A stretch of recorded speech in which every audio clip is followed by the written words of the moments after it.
Hello, everybody. This is Harvey Sluggo Wasserman back to you with the Solartopia Green Power and Wellness Show here at PRN. I want to revert to a show we did on August 9th. It was 2 days. It turned out to be 2 days prior to the death of Jeffrey Epstein. And we had predicted on that show that Jeffrey Epstein would probably have a very short lifespan. None of us was surprised when he died in prison. None of us really thinks that, well, I don't think personally that he committed suicide. Either they killed him or somebody walked by with a rope and said, do this yourself. What you need to do, if you are interested, please, we are going to rerun the show I did with Bob Fitrakis, my co-conspirator on many, many investigative reporting pieces, and Nick Bryant, an expert with a book out about Jeffrey Epstein. If you are at all interested in Jeffrey Epstein and the story that he told, there's really, or didn't tell, really it's the stories he didn't tell that we're interested in. There is not much I can add to this, and I wanted to make it available to you a second time. We had a lot of downloads the last time, and I have been getting requests from people about what I know about Jeffrey Epstein. It's all contained in here. Remember that this show was recorded 2 days before Jeffrey Epstein's timely or untimely death, depending on what you think. So listen in. This is Bob Fitrakis, my co-author, and Nick Bryant talking to you about Jeffrey Epstein 2 days before he died. Take a listen and see what you think. This is Harvey Sluggo Wasserman at the Solartopia Green Power and Wellness Show. Thank you, crew in New York. And contact me at solartopia@gmail.com and let me know what you think. Thank you so much. And by the way, I did get one nasty letter. I put out a link on this, and it said Jeffrey Epstein, R.I.P. And someone wrote me demanding to know how I could wish Jeffrey Epstein to rest in peace. I'll leave it at that. Take a listen and see what you think. This is Jeffrey Epstein being talked about with Nick Bryant and Bob Fitrakis 2 days before he died. Was there an Adam? Was there an Eve? Or did we evolve from what we conceived? Either way, we got what we needed when the sun shone down on the Garden of Eden.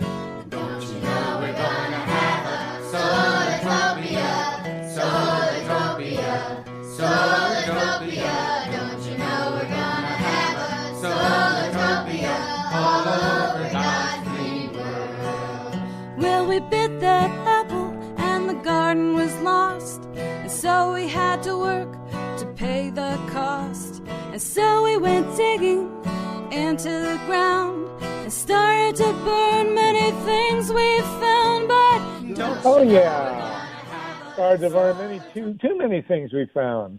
This is Harvey Sluggo Wasserman joining you again for another hour at the Solartopia Green Power and Wellness Show on PRN. Thank you, crew in New York, Jesse and everybody for getting us on the show. We're going to talk today about a loathsome creature, almost as loathsome as the creep in the White House. That would be too much of a stretch, but this guy is actually in Trump's league, the guy we're going to talk about. His name is Jeffrey Epstein. Many of you have read about him, is the serial child molester, sex trafficker, guy who wanted to foster a race of his own children, apparently, about as psychotic and sick and screwed up a guy as you can ever imagine. And no, it's not good for the Jews. I'm going to talk with Nick Bryant. Nick, you with us? I'm with you. Great to be with you. Great. And Bob Fitrakis may be joining us at some point. Bob, you on the phone yet? Okay, make sure when Bob gets on that he is announced. My co-conspirator who has a lot of inside information on Jeffrey Epstein. I do want to start the show, Nick, if you'll have a little patience with me.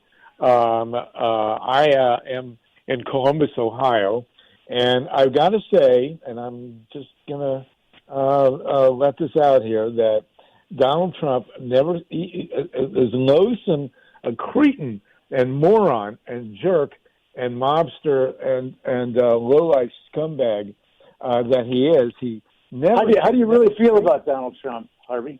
Yeah, well, I feel about him the same as about half the country. Unfortunately, not enough feel about him the way I do, and we're gonna have to talk about. I think the only way that he's going to leave office is in a general strike, and we're going to have to talk about the long-term view of that. Let's talk about it now for a minute or two. I don't think Donald Trump will leave office. Come on, Harvey. Voluntarily. Oh, Bob, you're with us. Okay, Bob Fitrakis, you're on with Nick Bryant and me. Glad to have you both. We're gonna delve into Jeffrey Epstein in a few moments, and I know that I'm going to say this up front because I know that once we get into this low-life scumbag piece of garbage who's in prison now, Jeffrey Epstein, we need to deal with the low-life scumbag piece of garbage that's in the White House and who should be in a cell with Jeffrey Epstein. I think that will be you got a mushroom and an egg there, and I won't elaborate, but Bob, you can explain as we go along. But the bottom line is, I don't think that Donald Trump will leave office voluntarily, no matter what the vote count in November. He knows a year from November. Thankfully, we have a year. That's the only good news, is we have a full year to deal with this guy. I don't think his popularity is going to go up, but we have to face the reality that a year from November, when the votes come in, no matter what the vote count says, Donald Trump will not accept it. And there will be chaos on Election Day. And Bob, you and I have written many volumes about this. There will be rigged voting machines. There will be lost paper ballots.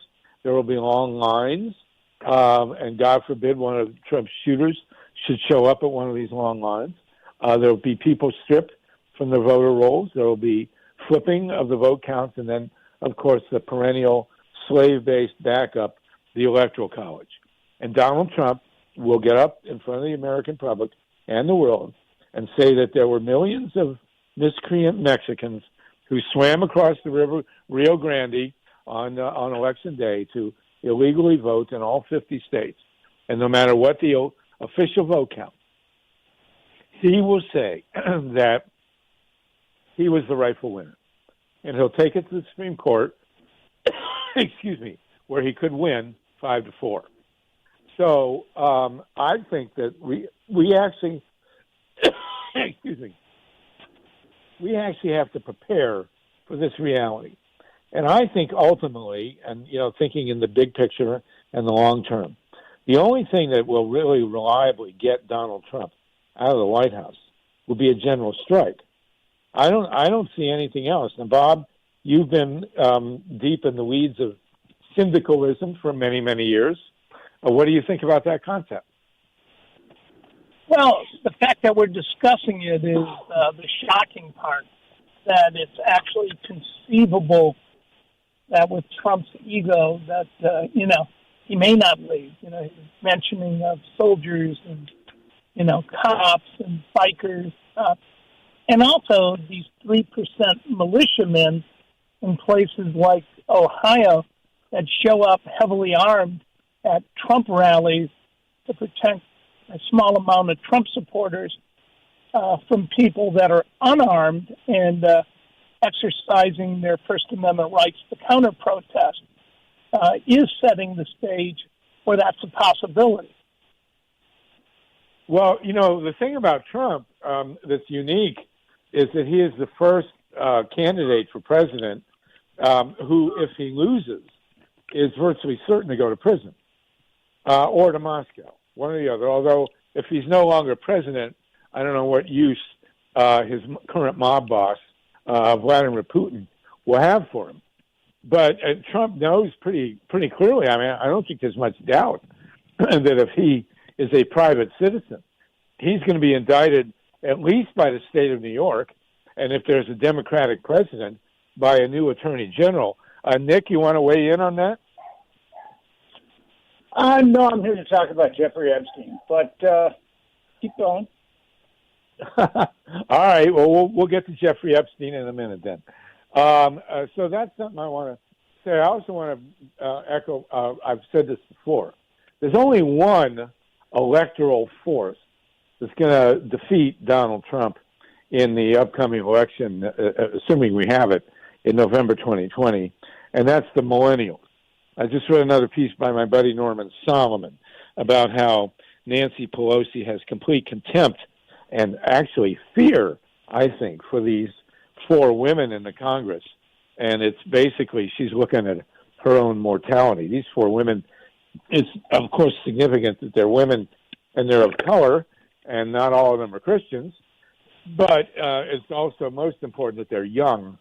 And the millennial generation is 86 million of people born between the early 80s and the early 2000s. And it's a bigger generation than the baby boom. And as far as I'm concerned as a historian, and you can read all about this in my new book, The People's Spiral of U.S. History, the baby boomers, those of us who came of age in the 60s, we really transformed the culture. We killed the old Puritan, whatever, but we were unable to end the empire, and or to win economic justice, or ecological protection, and that's going to have to be the millennials who do that. Bob, you want to chime in on that before we get to Jeffrey Epstein? Oh no, there's clearly a huge divide within the party themselves, and I think the New York Times did a very good story on the Democratic Socialists of America convention, because, again, that's the so-called left wing of the possible. But they're having a hard time selling, and the DSA is no longer, your grandfather's DSA. There's a ton of millennials in that organization, many who, won't vote for centrists or people with neoconservative foreign policy. So, again, if you're going to beat Trump, you've got to, in some ways, have a united party.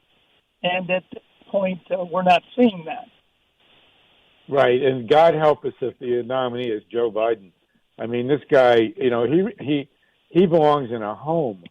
It's not that he's old. I mean, I don't think he's much older than Bernie, or they're about the same age, but Joe Biden is really feeble. I mean, he can barely put a sentence together. Let's just hope that there's time to get him off the ticket and get somebody who can walk and chew gum, even separately, let alone together. All right, let's talk now. I know, Nick Bryan, you've come to talk to us about Jeffrey Epstein. Bob Fitrakis and I are both in Columbus, Ohio, home of Leslie Wexner, and I guess some of Jeffrey Epstein's many mansions. Can you tell us what kind of hold Jeffrey Epstein had on Leslie Wexner, the multi-billionaire founder of Unlimited, and apparently Jeffrey Epstein's basic sugar daddy? What was the deal between these two guys? Well, that's difficult to pin down with an absolute certainty, but it's very obvious Wexner has this squeaky clean persona that he's cultivated, as billionaires often do, but it's obvious that he's not as squeaky clean as he'd like us to believe that he is. So what was the deal with him and Jeffrey Epstein? We don't really know yet with certainty. I mean, there's a lot of conjecture out there, but Wexner's name, Alfredo Rodriguez, was Epstein's house manager, and he circled people in the Black Book. I published the Black Book some years ago on Gawker, and he circled people in the Black Book that had been, in one way or another, criminally cahoots with Jeffrey Epstein, and the FBI labeled them material witnesses. And Leslie Wexner's name is circled in the Black Book, as is Donald Trump's.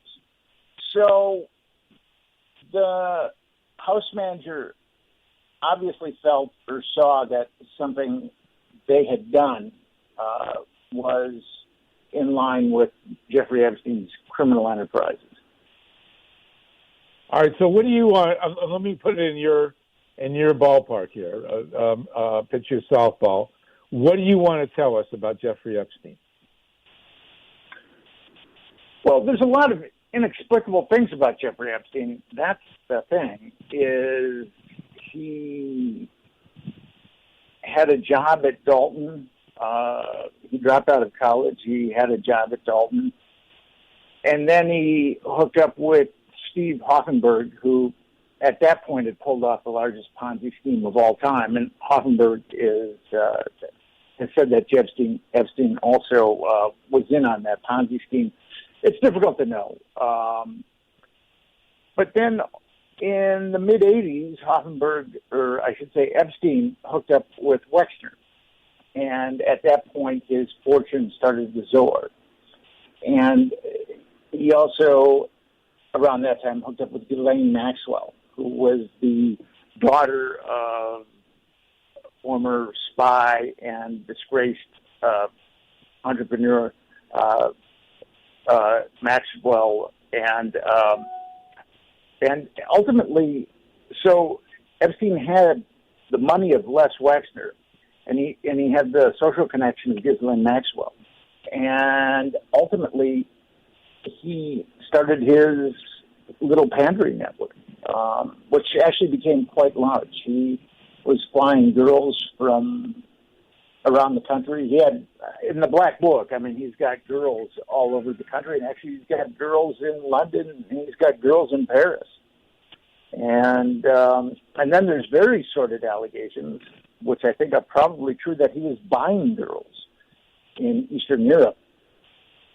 So suddenly you've got this guy who was working class, and then he became very affluent, and he started molesting young girls and pandering them to the rich and powerful who were also molesting them. And he got away with that for a very long time. And the Palm Beach Police Department did an investigation into Epstein, one of his 14-year-old victims. And in the news, it said that his youngest victim was 14. That's not true. His youngest victim was actually 12. The youngest victim that we know of was 12. The Palm Beach Police Department was contacted by a very concerned foster mother, stepmother, and the stepmother told the police that her daughter had been molested by Jeffrey Epstein, and they went about it. The Palm Beach Police Department, I mean, here's a very horrific allegation against someone who's very wealthy and is enmeshed in high society. So they went about the investigation very tenaciously, but also very gingerly. And it took them about 11 months, and they ultimately put together the statements of 5 underage victims who had been molested by Epstein, and there was like 12 other corroborating witnesses who corroborated their stories. And they wanted to outright indict Epstein on 5 counts of child abuse. And suddenly the state took over that case and called a grand jury. Now, I don't know if your listeners are familiar with a grand jury, but a grand jury is very easy to corrupt, because in a grand jury, a special prosecutor is chosen. And in this place, the state of Florida, his name was Bob Kirshner, and he was a special prosecutor. And grand jurors are just simply citizens that have been summoned to jury duty, and then they've been funneled to a grand jury. So ultimately, the special prosecutor of a grand jury presents evidence to grand jurors, and it's generally the evidence, and he gets to choose all the evidence that's presented to the grand jurors. So if he wants an indictment, he can get an indictment. If he doesn't want an indictment, he won't get an indictment. And actually, a pretty famous New York judge said that special prosecutors have so much power over grand jurors that they can get them to indict a ham sandwich, which I think is true. or certainly even Mother Teresa. But ultimately, what happened with that grand jury is that it didn't indict Jeffrey Epstein on any counts of child abuse. None. It indicted him on one. What year was it? Adult. What year was it? That was in the original investigation started in 2006, and this went into 2006.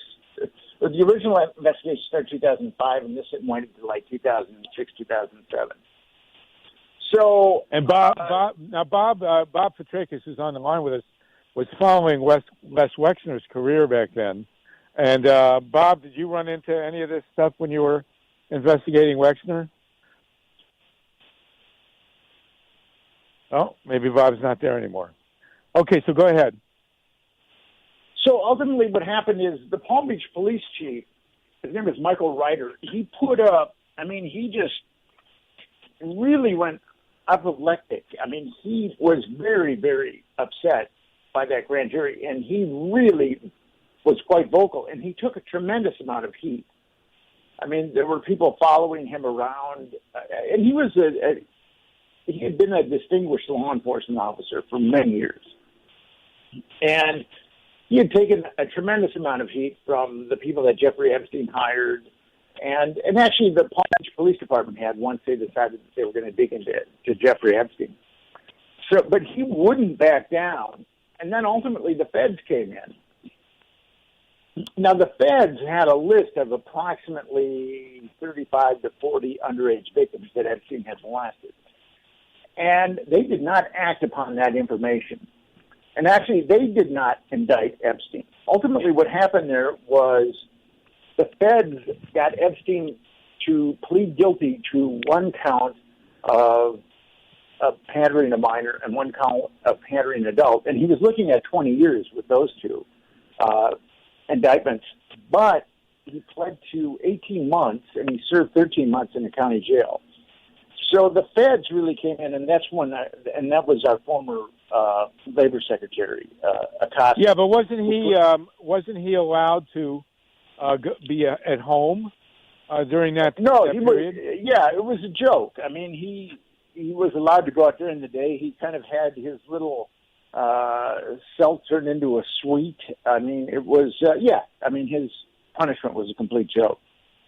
So why would he have been given such privileges? Well, I wrote a book called The Franklin Scandal, and it was basically the same thing. It was, in this case, there were two pedophilic pimps that were flying children from coast to coast and pandering them to the rich and powerful. And it was covered up by, actually, it was a much bigger network than Epstein's network, and it took 3 grand juries to cover that network up. But ultimately, Epstein is pandering children to some of the most powerful people in the world, some of the richest people in the world, and that's why he was protected. It's that simple. That's why he was protected. So the people to whom he was pandering young girls. Now, was this a business? He was quite fond of molesting these girls, so I guess it was a vocation for him. I don't know if he was repatriated with money when he pandered these young girls. We just don't know. He must have been selling these girls and/or their services to the rich people, right? Yeah, that's conceivable, or he was doing them favors. But here's the thing with Epstein. When the Palm Beach Police Department executed the search warrant at Epstein's home, Epstein had time. Epstein was given a heads up on it, but he didn't there was some stuff in the house, like there were some hidden cameras that the Palm Beach Police Department found. And also, there has also been innuendo about cameras in his other domiciles, like on his island and in his New York home. And actually, when the safe was opened, it had DVDs of girls, and then it had a DVD of Girl A, and then a DVD of Mr. A, or whatever. So it's pretty obvious that Epstein was blackmailing people. And the thing about it is, when you get into blackmailing powerful people, when you get into blackmailing like billionaires and other powerful people that have access to thugs and murderers, there's no way that Jeffrey Epstein did that by himself. I mean, if Jeffrey Epstein tried to blackmail someone that was rich and powerful and amoral, which I think if you're molesting children, you're probably amoral. If Jeffrey Epstein was doing that, there's no way that these guys wouldn't have just offed him. And so Jeffrey Epstein was obviously protected by a very, very powerful organization, so that these rich guys knew that, you know, if they messed with Jeffrey Epstein, then bad things are going to happen to them. And that's the only way it can work, is the two pedophilic pimps I wrote about in the Franklin scandal, that was also a blackmail enterprise. There was a house in Washington, D.C. that was fitted with cameras. And I mean, I really proved this in the book. And the guy who owned the house was one of the pedophilic pimps, but he's also a CIA asset. And he was actually... Wait a minute. Bob Fitrakis, are you still on the line? Can you hear me? Yeah. Oh, now I can hear you. Have you been listening to this? Yeah, sure. So I've been here. I'm gonna interrupt for a minute, Nick. And Bob, he just said, can you repeat this? This guy was a CIA asset working with Jeffrey Epstein, moving children around like inventory. This was a CIA operation. One of the pedophilic pimps in the Franklin scandal was a CIA asset, and now it's coming out. Vicky Ward was fired the first salvo. According to Acosta, he was told to back away from the Epstein case because Epstein was "quote unquote" intelligence. So, and our intelligence, Bob, let me get Bob Fitrakis in on this, because Bob's an expert on this kind of stuff. The CIA was involved with Jeffrey Epstein's trafficking of young girls. Bob Fitrakis. Well, you know, there's numerous connections between Epstein and the intelligence community, as there was with Wexner and Wexner's mentor as well, Max Fisher. So, yeah, I mean, that wouldn't surprise me at all, right? You remember that Epstein first comes to the notice of law enforcement in Ohio, the Franklin County Sheriff, the late Earl Smith, David Sturts, the Inspector General, over the building of New Albany and the finances, which involved the mob-style murder of Arthur Shapiro. So you've got that. You've also got the situation where when Epstein was reported to be in charge of logistics for Wexner and helping out with the Limited, is they brought Southern Air Transport, formerly Air America, to Columbus, Ohio, on tax money from the state and tax credit, a package that amounted to $25 million. So you brought the most notorious drug and arms-running airline, a proprietary of the CIA, to Columbus, Ohio, to Rickenbacker Airfield. So, yeah, it's assumed that Epstein was an asset of the CIA. And it would also, there was investigations into blackmail. He was thought to be blackmailing Wexner. And Wexner just admitted yesterday, we published this in the Free Press on Monday, but he admitted it to the Dispatch, and he sent out a letter saying Epstein was ripping him off. But it was thought that he also was blackmailing people. Remember that Wexner also did the propaganda for the war in Iraq. It was done through the Wexner Foundation on how to sell the war in Iraq when Epstein was heavily involved with the Wexner Foundation. My God. What possible use, let me ask you this, Nick, what possible use did the CIA have for a pedophile a trafficking operation. Why would the CIA want to have a stake in that? I'm not talking. I'm talking about some very dark corner of the CIA or of intelligence that's perpetrating something like this.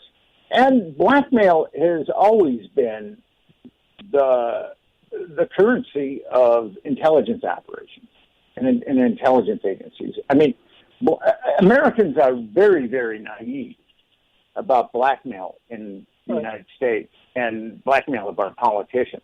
That's what just I've written 2 books on sexual blackmail in the United States, and actually both I connected both books to the CIA, and I'm working on a 3rd book right now. That's just what some dark corner of the CIA does, is blackmail people. And well, I mean, I'm sure he's familiar with the Covenant houses as well. It came out that, runaway young boys that were being, tended to by a Catholic priest, they used them to set up and blackmail diplomats in Central America to get support for U.S. policy during the Cold War. Yeah, the Cold War, the ends justified the means, unfortunately. But you would think that type of behavior would have stopped. That type of criminal enterprise would have stopped after the Cold War. But it's just kept rolling, unfortunately. We're talking. Oh God! Because if you go ahead, if you look at how protected Jeffrey Epstein was, that the Palm Beach Police Department had the statements of 5 girls and then the corroborating statements of 12 witnesses, and the feds had anywhere from 35 to 40 victims, and Epstein skated on that, more or less. He just skated. I mean, obviously, some very powerful people were protecting Jeffrey Epstein. Bob? Yeah. Was obviously one of them was Les Wexner. Well, that was I mean, these things, again, called honey traps, where you're using sex. And there's a long history of this. Think about the Park scandal with the South Koreans, where they were using, granted adults, but they were doing horizontal, sex lobbying with the U.S. Congress. That's in the 444-page Fraser report. Also, if you look at the Kerry Brown Senate report on BCCI, they set up a member of the royal family in the United Arab Emirates with prepubescent girls in exchange for him fronting for the Bank of Credit and Commerce International. So, I mean, this stuff is all over the public record. God. But there's a tremendous amount of denial about it. Americans don't want to know this. Americans would rather just stick their heads in the sand like an ostrich. And of course, the mainstream media isn't going to report it because I believe that there are many people that are compromised in the mainstream media. So ultimately, this is a facet of our politics that plays an integral role in our politics, sexual blackmail, that Americans don't have a clue about. I was pitching an Epstein story to a magazine about 2 weeks ago. And the editor-in-chief of that magazine didn't think that there was political sexual blackmail. I mean, that's how out to lunch the media is. And a lot of time the media doesn't need to be co-opted. They're just they just view the world through this very, very censored paradigm. Unbelievable. Well, I do want to slip in here my very favorite CIA story of sexual blackmail, which has to do with Sukarno. I'm sure both of you guys know the story. Sukarno was the nationalist macho man, vaguely leftist Prime Minister of Indonesia, and the CIA filmed him at a sex orgy, and they brought the tape to him and said that he should resign or else they're going to spread the tape, and they left him a copy of the tape, and he spread it all over Indonesia himself to enhance his macho image. But I guess that didn't involve 12-year-old girls. So, this is another realm here. My God. Okay, so just when you think you've heard it all, I assume, and Bob, you would know this, but Nick, you can chime in, please. Reading the story about Les Wexner on the front page of the New York Times a few days ago, you could only, they didn't say this, but you could only assume that Jeffrey Epstein was blackmailing Wes Wexner. Why else would a guy with no college, or barely an education, no apparent great talents, have this in with Les Wexner? Nick, do you want to comment, and then Bob?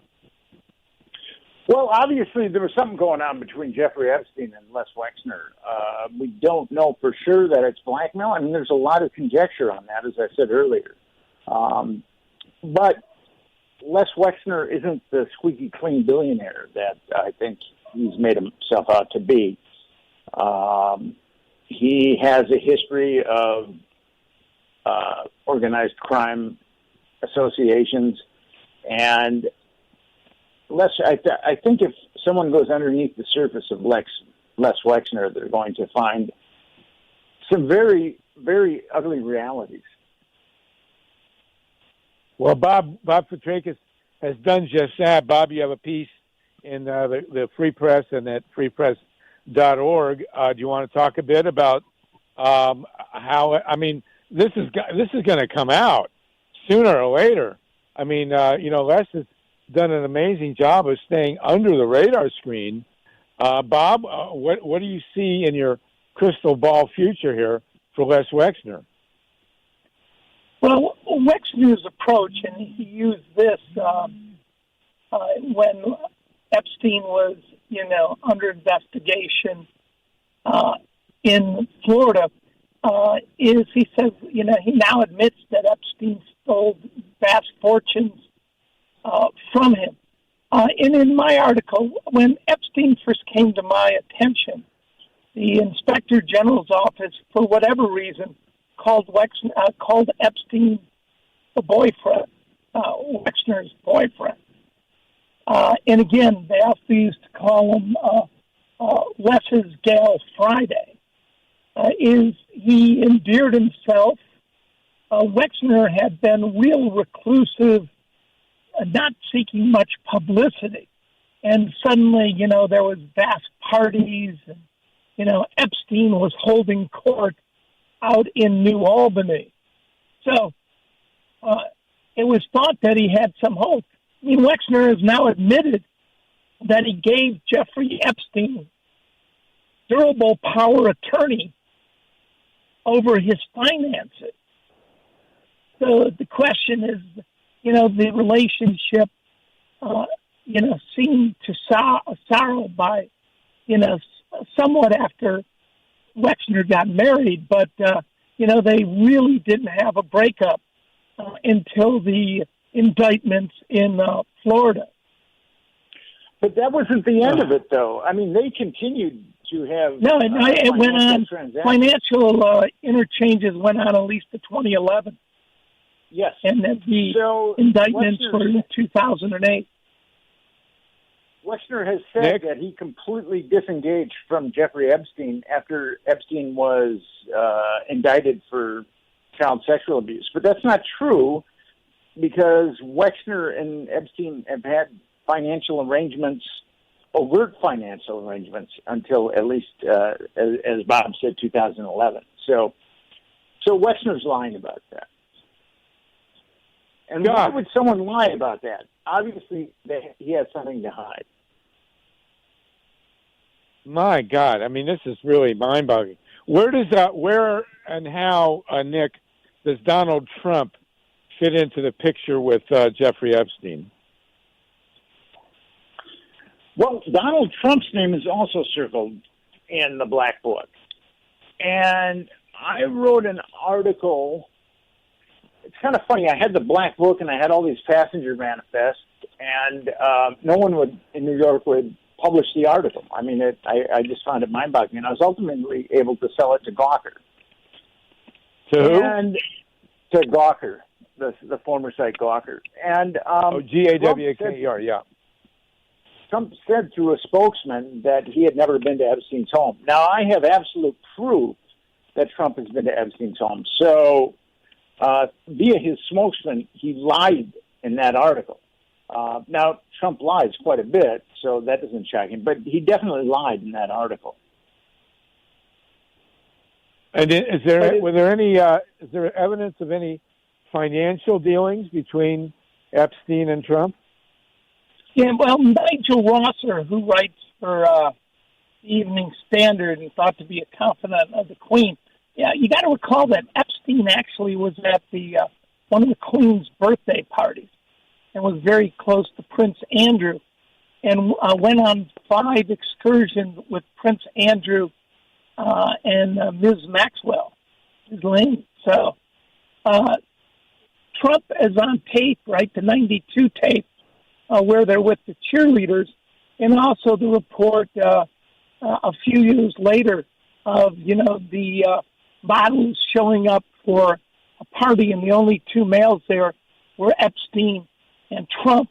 Also, the report of the 13-year-old girl that she was raped by Trump at Epstein's, mansion in New York. Man, oh God, okay. And you also had the same comment from Trump saying that him and Epstein both liked beautiful women, but Epstein liked him on the young side. Yeah, our leaders have nothing on Caligula, unfortunately. I mean, mind-boggling. Okay, so what's going to, Nick, what happens? First of all, Nick, give us your books and how people can get a hold of you, please. The book that I wrote about an interstate pedophile network is called The Franklin Scandal, a story of child abuse and betrayal. And it's you can get it on the internet. My website is franklinscandal.com. You can buy copies there. You can buy copies on Amazon. But yeah, it's available. Why Franklin Scandal? Where does the title come from? The Franklin Scandal, that particular pedophilic pimp ran a credit union called the Franklin Credit Union. And he used that credit union for a front for his pedophile network. And his pedophile network was much bigger than Epstein's pedophile network. And he also pandered to the rich and powerful. His specialty was little boys instead of little girls. And he apparently pandered to Republicans. So I think that's really where the partisan demarcation is, that our Republican politicians are fond of little boys and our Democratic politicians are fond of little girls. Well, of course, everybody knows that. But anyway, so he ultimately, there was 2 grand juries in Nebraska, and he was not indicted by those grand juries for sexual abuse. He was indicted for stealing money from the Franklin Credit Union. But it's amazing. I mean, there were a number of kids that came forward, and the FBI put a tremendous amount of pressure on all those kids to recant their accounts of abuse. But 2 of those kids refused to recant their accounts of abuse. And one was Alicia Owen, and she was indicted on 8 counts of perjury, and she was looking at 160 years. And she still refused to recant her accounts of abuse. She said, I was abused by these people, and there's no way I'm going to recant that. So she was sentenced to between 9 and 15 years for perjury, and she spent nearly 2 years in solitary confinement. And what's amazing about that is she's turned into a very productive member of society. And she's gone on to have a very good life. Whereas the kids that recanted ended up as drug addicts, and some of them are dead, and some of them are still living that type of an existence. Why would the Federal Bureau of Investigation put pressure on abused children to recant their testimony? Because they were protecting very powerful people. They were also protecting a CIA blackmail operation. It was imperative that those dominoes didn't start falling in Omaha. If those dominoes had started falling in Omaha, they would have fallen all the way to Washington, D.C. So consequently, it was imperative that the FBI step in and get those kids to recant. Now, on the Washington, D.C. side, where you had the CIA asset with the house that was wired for audiovisual blackmail, there was also a grand jury that didn't find him, that didn't indict him, and the Secret Service played the heavy because the people that knew what he was up to were threatened by the Secret Service. I capture all this in the Franklin scandal, and also Confessions of a D.C. Madam, the politics of sex, lies, and blackmail. So ultimately, we have Epstein, I think, in a very similar position. Why he was taken down? The Southern District of New York has been traditionally very autonomous, and they've got a kind of a reputation for being cowboys. So they acted on this. I believe that our current Attorney General, William Barr, is very corrupt, and I don't see him acting on this, although it's difficult to know. But the Miami Herald articles that kept getting pumped out about Jeffrey Epstein, I mean, ultimately did pierce the zeitgeist of America and caused a tremendous amount of collective outrage. Bob? And Barr's father was involved with Dalton and knew Jeff Epstein when he was without degrees and teaching, at the private prep school. Geez. So do you think that Barr's father was compromised in this sex trafficking ring, Bob Fitrakis? Well, it was, at that point, there weren't any real accusations of Epstein other than, he was the hip teacher that hung out at an occasional party. But again, I mean, Barr's father goes back very far with Jeff Epstein in terms of knowing him early on.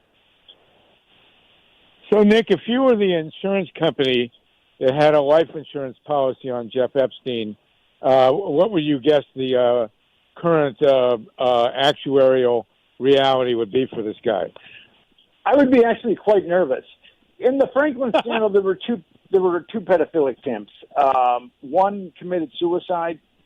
I mean, his funds all dried up, and I think that he felt like suicide was the only way out, and he was probably told that suicide was the only way out. Now, the other one, Lawrence King, who embezzled all that money from the Franklin Credit Union, he kept his mouth shut and did 10 years for embezzlement. And then he got out and he was taken care of. He's been taken care of very well since he was released from prison.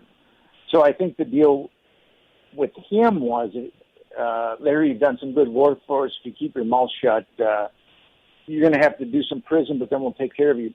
But Epstein, with these charges against Epstein, I think that he's going to be in prison for the duration. So it's a very different look than the look with the Franklin scandal. So they're not analogous that way. So I think with Jeffrey Epstein, the only thing I can think of is that his family will be able to keep his vast fortune. And that would be the deal that he would make to keep his mouth shut. But I don't really foresee him talking. He would have, if he started to talk, there would be just so many powerful guys going down, and I don't think that whoever Jeffrey Epstein was blackmailing these people for, I just don't think that they would allow that to happen. I can't imagine. Well, if you were All right, I'll ask Bob and then you, Nick. If you were a betting man, who has a greater life expectancy at this point in time, Michael Cohen or Jeffrey Epstein? Bob, what's your guess? Michael Cohen. I think if Why? Epstein gets in, well, Epstein is connected to, one of the most despicable scandals in history. It's publicly known, and the people, look, Bill Clinton was on the Lolita Express. The name itself should tell you to, stay off. He visited Orgy Island. Another, red flag is that, you've got Donald Trump, you've got Bill Clinton, you got Bill Richardson. The people that are involved. Barack and actually the presidents of other countries like Spain, and it was definitely an international network. All right, so I see Jeffrey Epstein as the next Mayflower Madam. Well, what's your guess, Nick? Who lives longer, Michael Cohen or Jeffrey Epstein?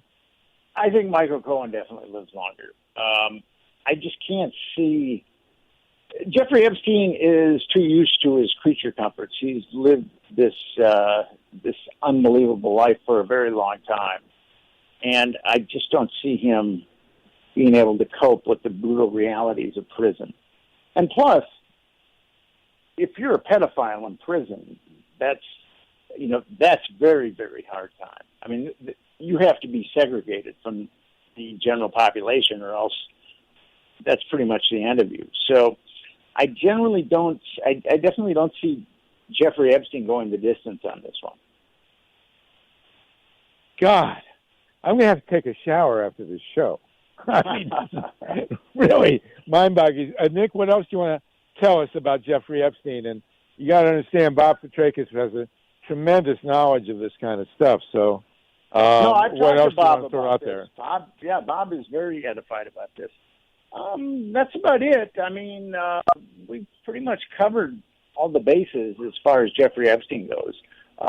Do you think this is going to somehow affect or get deeper into the Trump administration, the Trump mystique? It definitely could, but that's going to be up to Jeffrey Epstein whether he's going to talk or not. But I do believe that if Jeffrey Epstein starts to talk, he will either hang himself or be killed by an inmate or something highly negative will befall Jeffrey Epstein if he starts to talk. So I just don't see him incriminating his rich and powerful friends, especially with our present Attorney General, William Barr. I could be wrong, and maybe the Southern District of New York has decided to take this on, and they're fighting Barr. Maybe they did this just kind of impromptu. It's really difficult to know at this point the machinations that are going on right now.